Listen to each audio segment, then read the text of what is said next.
السلام علیکم ورحمۃ اللہ وبرکاتہ۔ محترم ناظرین، ہم اور آپ غزوہ ہند کے بارے میں کافی سنتے رہتے ہیں۔ غزوہ ہند کیا ہے، اس کی حقیقت کے بارے میں بھی کچھ ہم اور آپ سماعت کرتے رہتے ہیں۔ تو میں آپ کو آج حدیث کی روشنی میں اپنے اسلاف کی زبانی سے غزوہ ہند کی پوری داستان آپ تک پہنچانے کی کوشش کروں گا کہ غزوہ ہند کا حدیث سے کیا تعلق ہے۔ بہت سارے لوگ غزوہ ہند کو غلط بیانی کے ساتھ بیان کرتے ہیں، تو میں اپنے اسلاف اور بڑے علماء کی زبانی آپ کو غزوہ ہند کے تعلق سے کچھ معلومات فراہم کراؤں گا۔ ویڈیو میں آخر تک بنے رہیے گا، انشاءاللہ آپ کو زبردست معلومات حاصل ہونے والی ہے۔ آئیے شروع کرتے ہیں اور اپنے اسلاف کی ان باتوں کو سماعت کرتے ہیں۔ انہوں نے ہمیں غزوہ ہند کے تعلق سے احادیث کی روشنی میں بتائی ہیں، بالکل مدلل اور مفصل بیان ہے۔ آپ حضرات ویڈیو میں آخر تک بنے رہیے گا۔ غزوہ ہند کے لحاظ سے ایک نہیں کئی احادیث ہیں، اب ان میں سے پہلی حدیث شریف میں پڑھنے لگا ہوں۔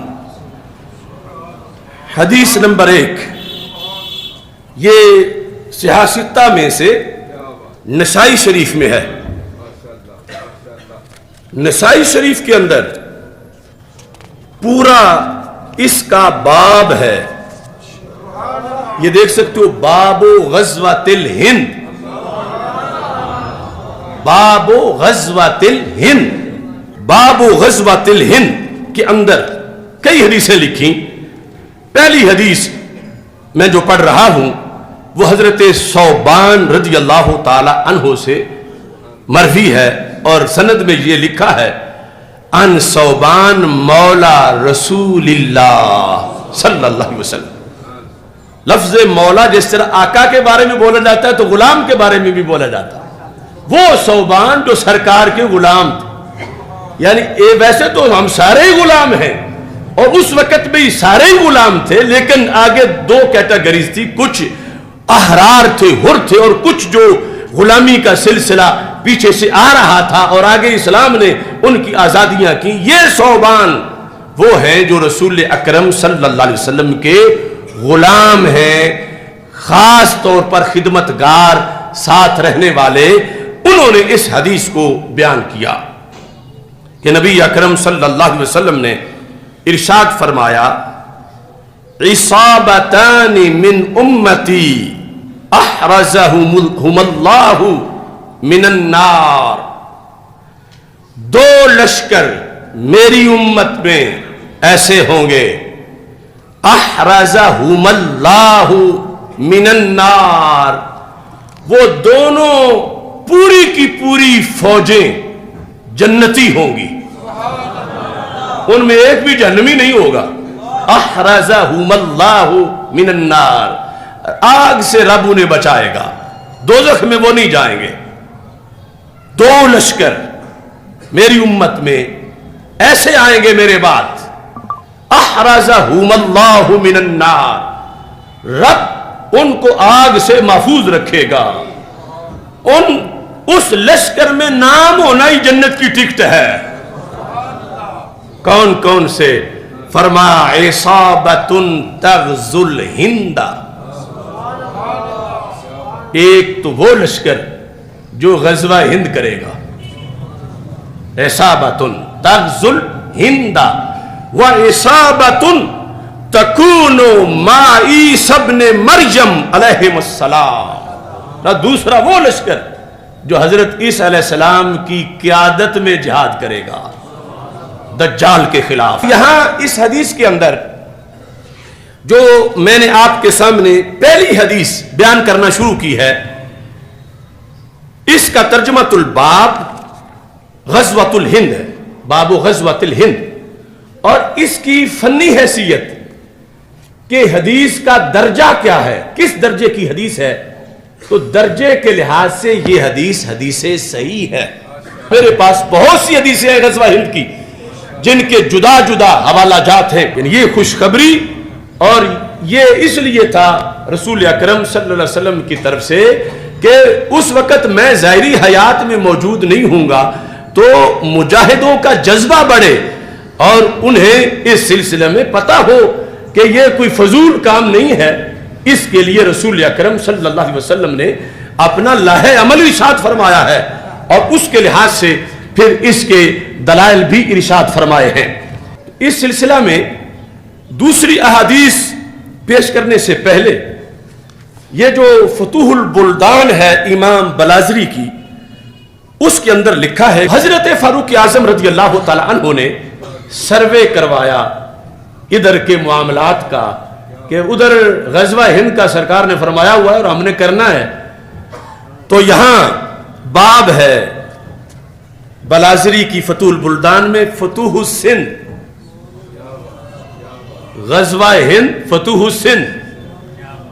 اس غزوہ ہند کے لفظ پر بھی ہماری اللہ کے فضل سے بہت تحقیق ہے کہ لفظ، اس تحقیق میں لفظ سندھ پرانا ہے، ہند اس کے بعد استعمال ہوا کہ جب سنسکرت والے اور ادھر فارسی والے وہ سین کو اس لہجے میں پڑھ رہے تھے جس طرح ہا ہوتی ہے، تو سندھ کو پھر ہند پڑھا گیا، یعنی سندھ لفظ جو تھا اصل تھا، اس کے بعد اس کو ہند کے پروننسیشن کے ساتھ ادا کیا جانے لگا، اور پھر اس کے آگے جو مراحل ہیں وہ بھی سارے حوالہ جات ہمارے پاس موجود ہیں۔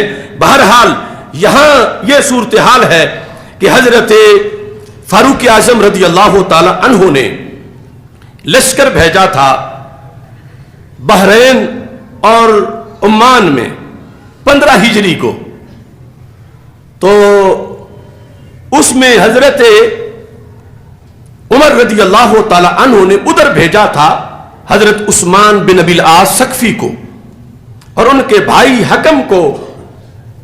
جس وقت وہاں سے فتوحات کا سلسلہ مکمل ہوا، فلما راجع الجیش کاتب الی عمر، حضرت عمر رضی اللہ تعالیٰ عنہ کو لکھا کہ یہ علاقے تو ہم نے فتح کر لیے، اب آگے کیا حکم ہے؟ فکاتب الیہ عمر، تو حضرت عمر رضی اللہ تعالیٰ عنہ نے جوابی خط میں لکھا کہ تم مجھے جانے سے پہلے یہ جو طریقہ تھا کہ سروے کر کے بتاؤ ہند کی سرزمین کا اور اس کے رستوں کا، اور یہ جو بحری رستہ ہے اس کے لحاظ سے مجھے تم خبر دو۔ اور اس میں آگے دیبل تک کا ذکر موجود ہے، اور یہاں لکھا ہے کہ جو رپورٹ پہنچی وہ ایک دوسری غزوہ یعنی بحری جنگ کے لحاظ سے، ذہبی نے سیر اعلام نبلاء میں لکھا ہے کہ بتایا گیا کہ یہ جو سمندر ہے اتنا بڑا سمندر ہے کہ اگر موجوں پہ آیا ہوا ہو تو پھر کشتیاں ڈوب جاتی ہیں، اور اگر ٹھہرا ہوا ہو تو اس کی اتنی ہیبت طاری ہوتی ہے بندہ پاگل ہو جاتا ہے۔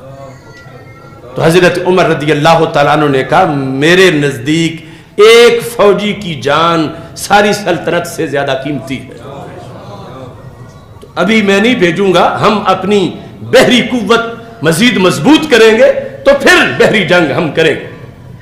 اب اگلا مرحلہ جو حضرت عثمان غنی رضی اللہ تعالیٰ عنہ کا تھا، تو آپ نے جو حضرت عبداللہ بن عامر بن قریظ کو عراق کی طرف بھیجا، یہ رستہ جو عراق سے ایران اور آگے بلوچستان، اس کی لحاظ سے حضرت عثمان غنی رضی اللہ تعالی عنہ نے حکم دیا عبداللہ بن عامر بن قریظ کو ان یوجہ الی صغار الہند،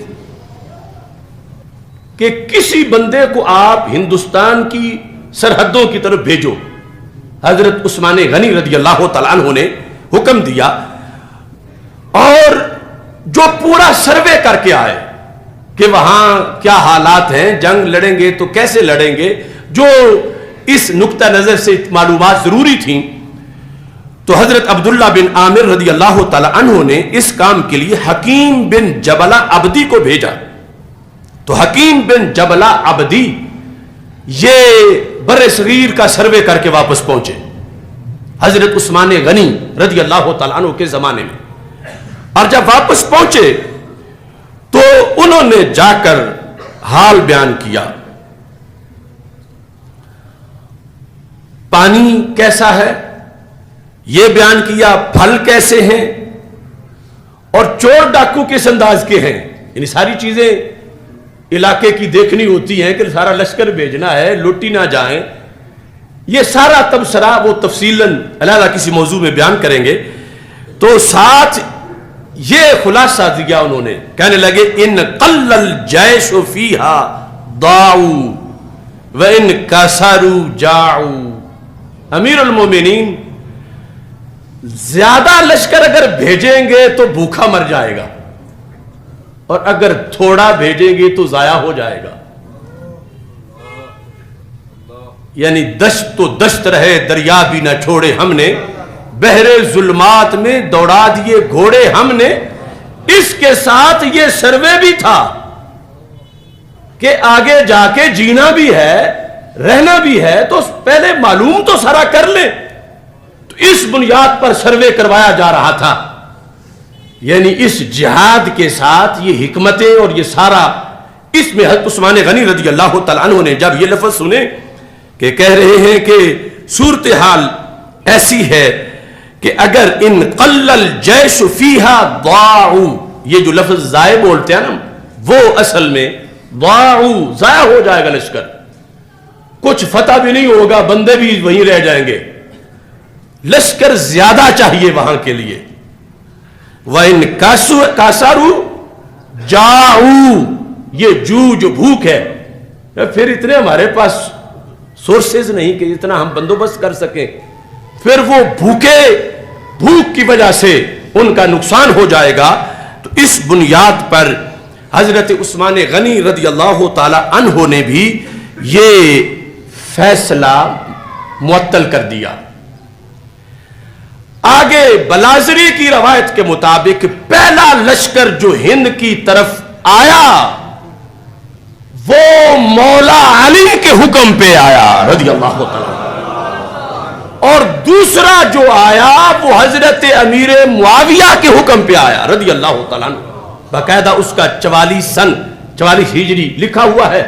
تو یہ ابھی ایک حدیث جو پہلی تھی اس کے لحاظ سے چند امور آپ کے سامنے ذکر کیے، اور اب اس سے اندازہ لگائیں کہ ہمارے محبوب تو کوئی جگہ اندھیری چھوڑ کے ہی نہیں گئے کہ آج ہمیں ضرورت ہو تو ہم کہیں یہاں بلب نہیں لگایا تھا اور یہ چوک تو پتہ ہی نہیں چل رہا کہ دائیں مڑنا ہے بائیں مڑنا ہے سامنے جانا ہے.